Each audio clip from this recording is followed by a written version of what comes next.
Hello বন্ধুরা, আসসালামু আলাইকুম। টেক বিডির পক্ষ থেকে আবারও হাজির হলাম আপনাদের সাথে। আমি আরিফুল। আজকে আমরা শিখব কিভাবে একটি অ্যাপস থেকে একাধিক ইমো আইডি ব্যবহার করতে পারবো আমরা। অনেকের দেখা যায় ফোনে স্টোরেজ ডিভাইস কম, অর্থাৎ সবগুলো প্রয়োজনীয় অ্যাপস ইনস্টল করতে করতে স্টোরেজ ফুল প্রায়।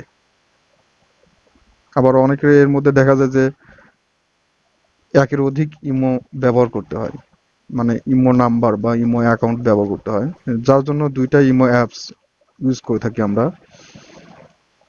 তো আমরা এখন আর দুইটা ইমো ইউজ করবো না, একটা ইমো ইমো থেকেই দুইটা ইমো ইউজ করবো না, একটা ইমো অ্যাপস থেকেই একের অধিক, অর্থাৎ 2, 3, 4, 5 যে যেমন পারেন, যার যে কয়েকটা প্রয়োজন সে কয়েকটা ইউজ করতে পারবে।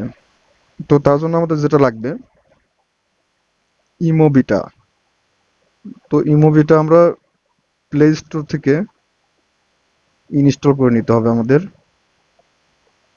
ইমোবিটা প্লে স্টোরে গিয়ে IMO ইমো BETA বিটা লিখে সার্চ অপশনে ক্লিক করলেই চলে আসবে ইমোবিটা। আমার এখানে ইনস্টল করা আছে, এই জন্য ওপেন। আপনাদের ইনস্টল করা না থাকলে তাহলে আপনাদের ইনস্টল করতে হবে। তো চলুন দেখা যাক আমরা এখন একাধিক আইডি কিভাবে ইউজ করতে হয় সেটা দেখব। আমি ইমো ওপেন করলাম। ওপেন করার পর দেখতে পাচ্ছেন আমার একটা আইডি অলরেডি লগ ইন করা আছে। তো আমি ইমো প্রোফাইলে ক্লিক করব।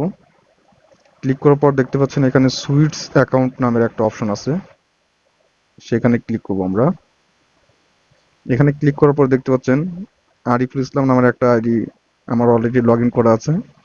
তো আমি আর একটা আইডি লগ ইন করে দেখাবো আপনাদের সত্যি নাকি। তো দেখা যাক কি হয়। আমি আর অ্যাকাউন্টে ক্লিক করলাম। ক্লিক করার পর একটা নাম্বার দিলাম।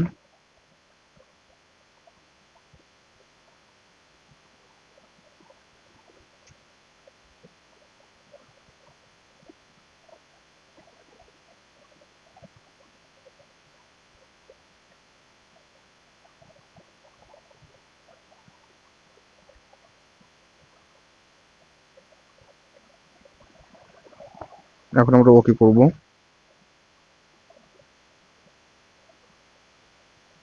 তো দেখতে পাচ্ছেন সুইচ সাকসেসফুল দেখাইলো।